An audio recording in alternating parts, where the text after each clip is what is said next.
Na aula de hoje a gente vai falar sobre tensões no solo.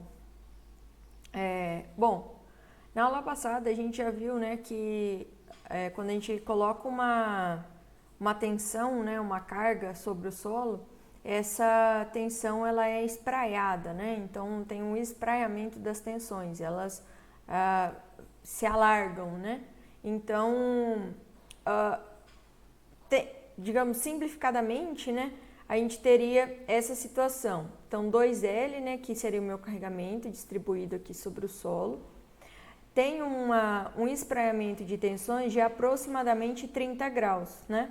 Então há esse alargamento, né, do ponto efetivo onde está agindo, né, a tensão de aproximadamente 30 graus.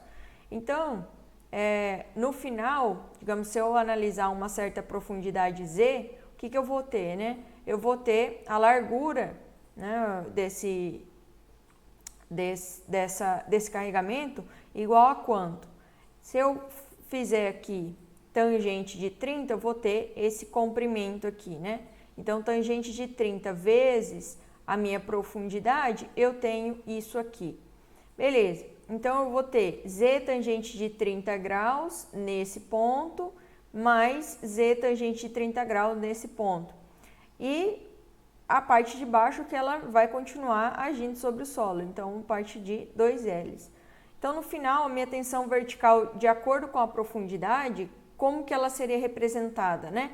Minha tensão vertical num ponto Z qualquer, ela seria representada por tensão vertical inicial, ou seja, a tensão que eu estou aplicando aqui na superfície, vezes 2 vezes L, que seria essa largura, né, da minha aplicação de carga, dividido por 2Ls, né, que seria isso aqui na profundidade, mais 2 vezes Z tangente de 30, que seria essa parcela mais essa parcela aqui.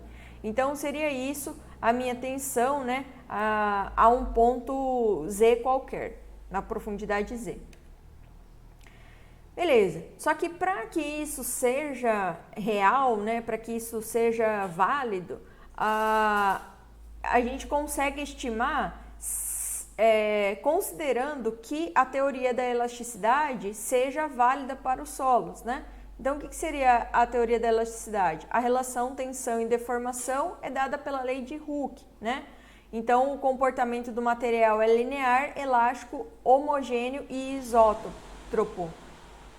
O que seria isso aqui, né? Se a gente fosse comparar com o solo mesmo, na real, o que acontece com ele? Ele não é homogêneo, né? Ele tem variação, ele não é isótropo, ele não é linear elástico. Então, a gente faz essa simplificação considerando que a gente vai estar trabalhando sempre com a teoria da elasticidade para os solos. E aí, um solo é dito como isotrópico, né, se os parâmetros definidos em um ponto são os mesmos em qualquer direção. Então, o que seria isso? Se eu aplicar uma tensão na vertical, o solo vai responder de X maneira. Se eu aplicar na horizontal, ele vai responder de X maneira, né, da mesma forma. Então, isso muitas vezes não é o que acontece, mas a gente considera isso. A isotropia reduz as constantes elásticas do solo em apenas duas, né? Que seria o módulo de elasticidade e o coeficiente de Poisson. Então, esses dois módulos aqui, muito utilizados nas resistências dos materiais, porque a gente considera a teoria da elasticidade, também é utilizado nos solos, né? Considerando a isotropia do material. Se as constantes elásticas são as mesmas em todos os pontos de uma massa de solo, então ele pode ser considerado homogêneo. Certo? Então, essas aqui são as determinações, né, que são feitas para a simplificação dos cálculos na hora que a gente estiver fazendo calculando as tensões do solo. Então, só para lembrar, né, o gráfico de tensão e deformação, ele tem mais ou menos esse formato, e aí a gente sempre vai estar trabalhando, né, com nessa parcela, que seria a parcela elástica linear, né, onde eu tenho, né, a relação tensão-deformação dada por, né, uma reta. Bom, e aí, para eu considerar isso, né, foi feita as seguintes hipóteses. Comportamento linear elástico. Para que seja válida, os acréscimos de tensões devem ser pequenos, ou seja, pequenas deformações, tal que o estado de tensões seja muito distante da ruptura. Homogeneidade, né? Foge da realidade na maioria dos casos dos solos. O solo geralmente ele é heterogêneo, né? E também apresenta relações de tensão e deformações variáveis com a tensão de confinamento. Logo, então, variável com a profundidade. O que isso significa? Imaginem um solo que ele está solto na superfície. Ele vai reagir de uma certa maneira, né? Vai ter uma reação. Agora, dependendo do meu confinamento, né? Se eu colocar esse solo confinado, ele vai ter uma resistência maior devido ao seu confinamento. Então, quanto mais profundo, mais rígido, né, teoricamente, esse solo se torna. E isso não é considerado, sendo que a gente está admitindo que seria um solo homogêneo. Eu tenho também a isotropia, né? O solo é, em muitos casos, anisotrópico, né? Pela natureza e arranjo das partículas. Entretanto, a condição isotropia é válida para terrenos onde o solo mantém, né, uma condição uniforme por distância da ordem de algumas vezes menor da dimensão da área carregada. Então, quer dizer que, às vezes, eu consigo colocar esse solo como isotrópico, né, dependendo das características daquela camada.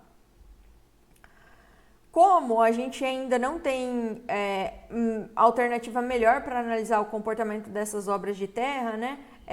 E também porque a gente tem uma longa história de sucessos utilizando essas teorias, atualmente, né, a teoria da elasticidade é aplicada como a base de várias soluções que foram desenvolvidas para a mecânica dos solos. O que seria a evolução disso, né? Seria a gente avaliar toda e qualquer estrutura geotécnica por meio de elementos finitos, que daí a gente vai separar essa estrutura em cada um dos pontos. Qual é a dificuldade de aplicar essas teorias no solo? A gente precisaria de uma gama de ensaios, né? Pensa, eu vou fazer um aterro. Então, eu quero saber o comportamento de cada elemento desse ponto do aterro. Então, eu preciso saber as características físicas, né, características de resistência de cada ponto desse. Então, cada ponto vai variar a profundidade, vai variar a resistência desse solo, o ordenamento, né, dessas partículas, enfim. Então, a teoria da elasticidade vem sendo utilizada há muito tempo, né, para descrever várias metodologias de cálculo para a área geotécnica. E aí, partindo dessa teoria da elasticidade, todas aquelas hipóteses anteriores, então o material é isotrópico, né, ele trabalha na parcela elástica e tudo mais, a gente tem, né, as principais equações, digamos assim, metodologias para calcular as tensões devido a uma carga, a um carregamento, né, no solo. Então, eu tenho a teoria de Boltzmann, que seria para carga concentrada, tenho também a carga ao longo de uma linha, né? Então, vou dar um exemplo de cada um, né? Carga concentrada, eu teria, por exemplo, um pneu, né, de um veículo. Então, a gente pode reduzir essa área para uma área concentrada, ou seja, uma carga concentrada ali. Uma carga ao longo de uma linha ou extensão infinita, então eu posso estar analisando, por exemplo, uma viga baldrame, né? Que mais? Carga uniformemente distribuída ao longo de uma faixa de extensão infinita, também uniformemente distribuída, uma viga baldrame também. Carga distribuída na forma de um trapézio retangular, então quando eu tenho uma forma trapezoidal, pode ser, né, uma barragem, até mesmo uma sapata, né? Carga distribuída na forma de triângulo em uma faixa de extensão infinita, carga uniforme sobre superfície circular, então quando eu tenho uma superfície circular, e a solução de Newmark, que seria para carga uniforme sobre superfície retangular. Enfim, então... e daí Newmark ele ainda criou, né, o método da superposição, que seria uma solução para todos os tipos de carregamento. Então, um carregamento formato irregular, a gente teria como calcular isso. Então, são teorias que foram desenvolvidas para cada situação, né? Bom, e aí a gente vai ver cada uma delas. A primeira que aparece é a carga, né, mais comum, que seria a carga concentrada. Então, eu tenho uma carga concentrada aqui e eu quero analisar qual que é a tensão vertical provocada, né, do solo devido a essa carga aqui, nesse ponto aqui em vermelho, né? Então, eu tenho que avaliar qual que é a distância, ou seja, a distância R da aplicação da carga até o ponto que eu estou analisando, qual que é a profundidade desse meu ponto de análise. Então, eu aplicando na equação, eu tenho que minha tensão vertical vai ser igual a 3 vezes Q, que seria minha carga, vezes E ao cubo, que seria a profundidade, dividido por 2π R ao quadrado, a distância, né, na horizontal, mais Z ao quadrado elevado a 5 meios. Então, eu tenho o ponto, né, a tensão vertical aqui nesse ponto vai ser igual a essa equação. Vale ressaltar que isso aqui não considera o peso próprio, né, do solo. Então, a gente teria que calcular, eu quero a tensão total nesse ponto. O que eu tenho que fazer? Essa equação mais, né, o peso específico dessa camada vezes a profundidade Z, que seria devido ao peso próprio. Então, tudo que a gente vai falar nessa aula, né, a gente vai estar falando a respeito de acréscimo de carga, né? Então, se eu quiser saber a carga total nesse ponto, eu vou ter que colocar esse acréscimo de carga mais o peso próprio, né, devido à profundidade aqui da minha camada. Essa solução é a solução de Bolsinesky, e ela é uma das, digamos, foi um dos primeiros pesquisadores, né, que desenvolveram essas equações para representar uma carga de um pneu. Então, na área de rodovias, essa é a primeira equação que surge para determinar a tensão no solo devido, né, à construção, para determinar a construção de um pavimento. Se, né, aqui saiu errado, mas se esse ponto estiver exatamente abaixo da minha linha Q, eu posso simplificar e fica uma equação dessa forma aqui. Então, só colocar R igual a zero, né, na equação anterior, meu R igual a zero, ele simplifica, né, para essa outra equação aqui. Beleza, e aí, para a solução de Bolsinesky, a gente tem a seguinte, seguinte gráfico, né? Que as tensões variam inversamente com o quadrado da profundidade, sendo infinita no ponto de aplicação. Então, eu tenho um ponto de aplicação aqui, ele tende ao infinito, né? Essa tensão, porque a área é bem pequena, e aí, com o passar da profundidade, essa tensão tende a zero, ou seja, eu tenho um espraiamento dessas tensões e essas tensões se dissipam. A segunda solução que aparece é quando eu tenho, devido à aplicação de uma carga Q linearmente distribuída ao longo de um comprimento, né? Então, por exemplo, se eu tenho um muro de contenção onde esse comprimento Y é bem maior, né, do que a minha área de contato ali na base. Em uma sapata corrida, então eu considero uma carga distribuída linearmente. E eu representaria, né, o diagrama das forças da seguinte maneira: uma carga Q distribuída, e aí eu tenho o R e o Z, considerando o R a distância, né, da aplicação da carga até o meu ponto de interesse, e Z a minha profundidade. E aí eu tenho essa equação aqui que descreve, né, a minha tensão vertical.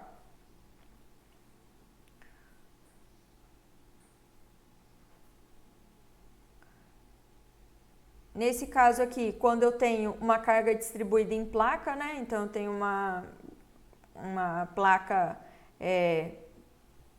com uma largura de 2B e esse carregamento distribuído, então eu tenho o meu ponto de análise aqui, eu vou traçar, né, uma linha formando dois ângulos, o ângulo alfa e o ângulo teta, e aí essa profundidade Z, que é a profundidade que eu estou buscando.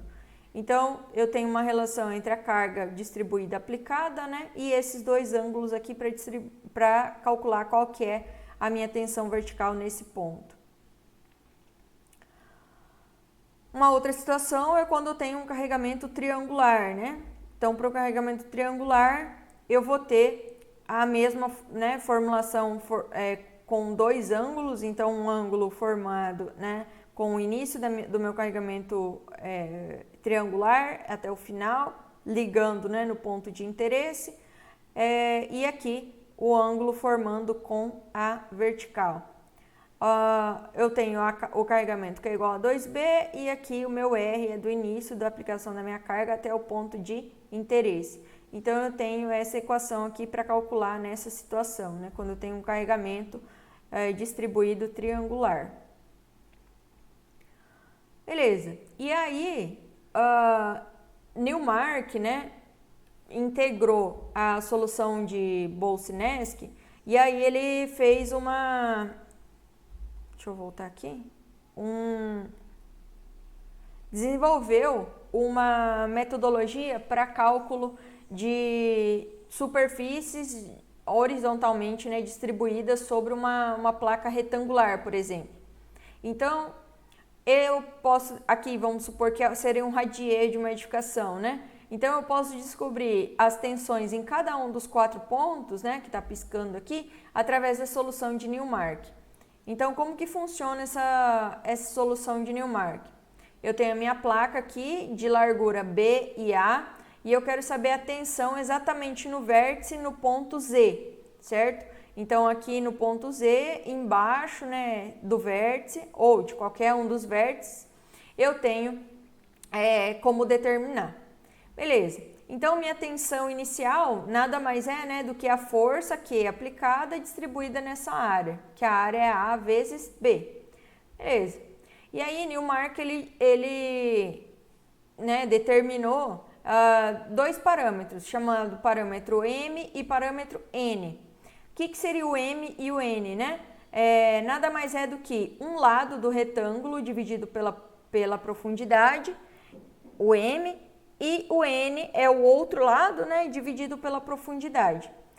Faz diferença ser o maior lado ou o menor lado? Não, né? Então, o M pode ser B sobre Z ou o N pode ser A sobre Z. Isso aqui não vai interferir no resultado final. Então, o M é um lado sobre a profundidade e o N é o outro lado sobre a profundidade. Beleza. E aí, Newmark determinou essa equação aqui, né, para determinação dessas tensões verticais num ponto Z, né? Exatamente embaixo do vértice. Só que essa solução é uma solução muito complicada matematicamente para você resolver, né? Então, levo em consideração os termos M e N nessa parcela toda dentro do colchetes. E aí Newmark fez o seguinte, ele transformou essa equação toda em um ábaco, né? E esse ábaco ele me dá o critério, e ainda incluiu o 4π aqui, né? Esse ábaco me dá o critério I sigma, né? Então, tudo que tem M e N aqui e o 4π, ele transformou em I sigma. Então, ele é um coeficiente de influência, que pode ser obtido através de um ábaco, né? Então, eu tenho um ábaco aqui. Esse é o ábaco de Newmark. Então, como que funciona esse ábaco, né? Eu vou pegar o valor de M e vou procurar ele nessas linhas, né? Então, M igual a 0, igual a 0,1, 0,2, 0,3 e assim por diante. E o valor de N eu vou colocar aqui embaixo. Então, no eixo Y, eu vou encontrar qual que é o valor de Iθ. Então, vamos supor, meu M é igual a... Vou colocar um valor aqui, né? Valor M igual a 2.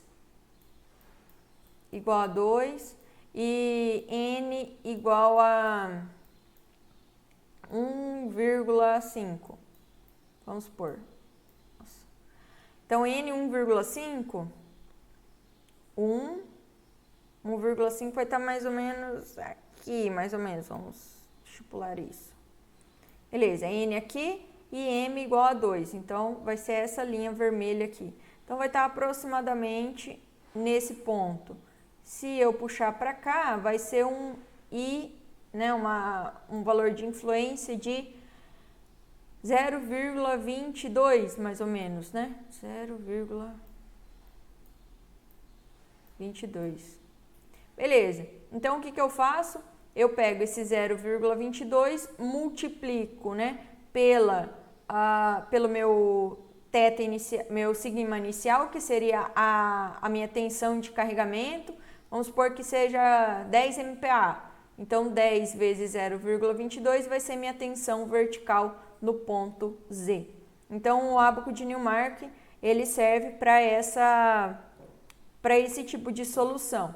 E aí, vale lembrar que a gente só consegue avaliar pelo Newmark pelos cantos, né? Então, a gente não consegue, por exemplo, eu quero saber no meio da placa.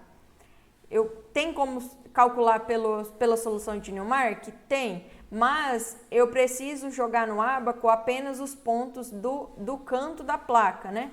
Então, vamos supor que eu tenho essa mesma placa, né, retangular, e eu quero saber a tensão no centro da placa. O que eu tenho que fazer para calcular por método de Newmark? Eu tenho que dividir essa placa em 4, né? Então, eu vou dividir aqui até, né, o ponto que eu estou interessada. Então, eu fiz retângulo 1. Aqui eu tenho que fazer o retângulo 2. Aqui o 3. E aqui o 4, certo? Por quê? Porque o meu ábaco eu só consigo trabalhar com o meu ponto de análise no canto de uma placa, né? Então aqui eu vou calcular placa 1, depois vou calcular placa 2, placa 3 e placa 4, né? Então vou calcular essas 4, determinar esses 4 I's, né? E aí vou somar depois no final o resultado. Se a placa for, né, idêntica de um lado e de outro, né, tiver as mesmas dimensões, é só calcular uma e multiplicar por 4, né, vai dar o mesmo resultado. Então, sempre tenho isso em mente, eu só consigo avaliar o ponto que está no canto da placa, né. E se eu tiver alguma coisa em L, por exemplo, né, um L. Eu quero saber esse ponto aqui, né, deixa eu pegar uma outra cor. Eu quero saber esse ponto aqui, a 10 metros de profundidade. O que eu tenho que fazer? Eu tenho que separar de modo com que aquele ponto fique sempre no canto da placa. Então, eu vou dividir aqui, né, uma placa, aqui 2 placas e 3 placas. Então, 1, 2, 3. Depois eu vou calcular cada uma delas e vou multiplicar, certo? Então, eu consigo fazer esse tipo de análise através, né, da divisão, né, dessas áreas. E aí, a partir da solução de Newmark, né, veio a solução de Love. Essa solução de Love, ela é para uma carga circular, né, distribuída. Então, ela é representada por essa equação e, né, eu só consigo calcular ela se o meu ponto de interesse estiver exatamente no centro, né, desse meu carregamento. Então, exatamente no centro do círculo, se eu projetar, vai estar o ponto que eu estou interessado. E aí, através dessa solução, Newmark, ele conseguiu determinar, né, uma solução pelo princípio da sobreposição. Então, com essa equação de Love, ele desenvolveu o seguinte ábaco, né? Eu tenho uma carga Q, né, a distante R no ponto P, e aí ele fez esse ábaco circular aqui, né, com o raio A. E aí ele verificou que esse dA, né, essa partícula, ela tinha essa pequena área, ela tinha uma parcela do carregamento, né, uma parcela de tensões. Então, se ele pegasse a minha tensão inicial e multiplicasse por esse pedacinho, por essa parcela, ele teria o carregamento. Então, ele dividiu isso, né, fez as determinações deles, integrações e tal, e aí ele verificou que cada vez que ele fizesse um círculo, né, digamos, eu tenho um carregamento aleatório, né, tenho um carregamento de um triângulo, por exemplo.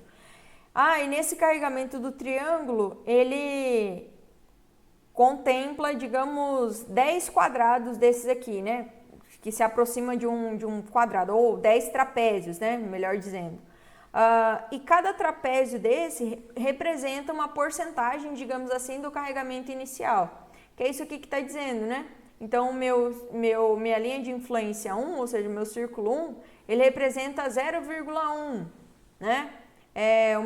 O segundo círculo, 0,2, 0,3 e assim por diante. Então, vamos ao exemplo. O que eu vou fazer? Eu vou colocar...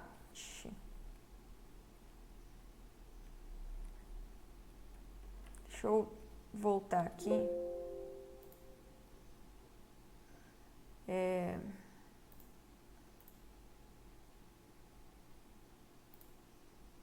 Deixa eu ver se vai arrumar agora. Beleza. Eu vou colocar esse meu...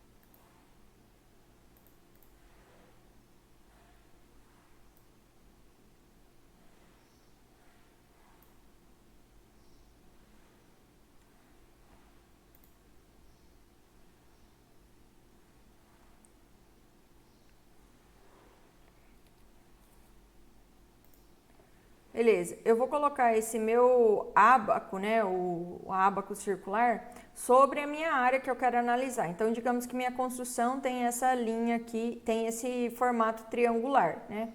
Tem uma carga distribuída aqui sobre esse triângulo. E aí, o que eu faço? Eu coloco esse ábaco, né, em escala, e aí eu vou vendo. No primeiro círculo eu tinha 20 quadros, né?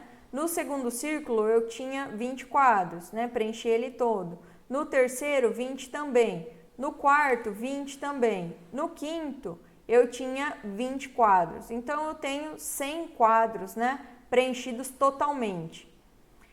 Já dos lados aqui, eu não tenho total, né? Então, no sexto círculo, eu tenho quadros inteiros, né? Eu vou ter apenas 10. Então, o restante das áreas são áreas que se compensam, né? Então, se eu contar todos os quadros, eu tenho uma relação com a tensão que vai estar agindo na edificação.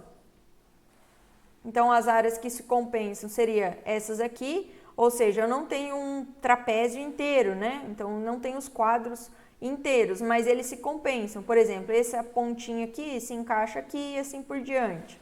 Então, contabilizando tudo isso, eu tenho mais 20 quadros. Então, quadros completos, né, são esses aqui. Então, no total, eu tenho 110 pontos completos. E aí, para cada trapézio circular, né, cada quadro, a unidade de influência é de 0,0005, né? Então, eu conto quantos quadros que eu tinha inteiro e multiplico por 0,005. E é isso, né? Vai me dar, o meu valor de influência. Então, cada quadro carregado provoca no ponto 0,5%, né, da tensão aplicada inicial. Então, essa forma aqui, pelo ábaco de Newmark, ábaco circular, eu consigo determinar qual que seria a minha unidade de influência, né, o meu I sigma, que vai estar agindo lá ali naquela situação. Então, eu posso calcular qualquer formato, né? Então, são aplicações de carga em qualquer formato, eu consigo calcular pelo ábaco circular de Newmark. Eu ainda tenho, né, para casos de solos estratificados, material fino, a solução onde a solução de Boussinesq não se aplica, eu tenho a Watergaard, né, que seria Q sobre πz ao quadrado, né, tudo isso vezes 1 sobre 1 mais 2 RZ elevado ao quadrado 3, tudo isso elevado a 3 sobre 2. Bom, era isso e até a próxima.